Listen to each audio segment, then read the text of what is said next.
That's a real watershed moment, I think, for us, that we could bring together unions, Business Council of Australia, Australian Industry Group, health, local planning, architects, environmental groups, and individual constituents all come forward with their concerns and put it on the record.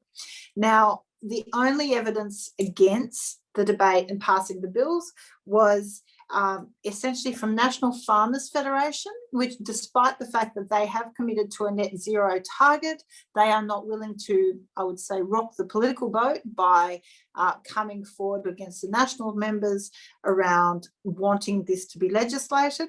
And Minerals Council came forward. Now, the other two main witnesses that were basically against the bills were the departments themselves. So the Department of Energy under Minister Taylor, basically their evidence was nothing to see here. We're meeting and exceeding our commitments.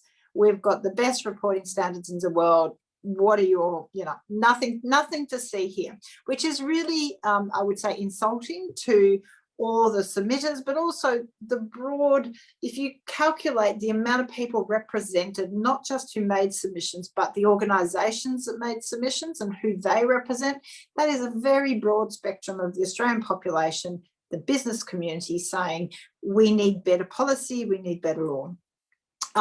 The other side of it was the Department of Environment and Agriculture under Susan Lee, when they are responsible for the risk management and adaptation planning and the response to the risk of climate change impacts. And it's very clear from them that they are not doing cohesive risk assessment nationally in Australia of the impacts.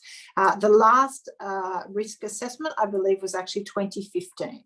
Now, in light of the last couple of years we've had, I think that's incredibly negligent that we do not have properly coordinated risk assessment. Finally, the Climate Change Authority, they weren't against the bills, but obviously they're very difficult because I am proposing to repeal the Climate Change Authority and replace it with the Climate Change Commission. But they confirmed that neither the Prime Minister, the Minister, or the government, no one has briefed the Climate Change Authority or the Department of Energy to model a plan to net zero by 2050 or some other date if that's not the date they can deliver. So it's clear when the Prime Minister says net zero by 2050, preferably as soon as possible, that is just absolute spin, because he has not even asked the department to model how he could possibly achieve that. So when he says it's not about when, it's about how, it's our technology, that is absolute rubbish, because really he hasn't modelled how that is even going to be deliverable.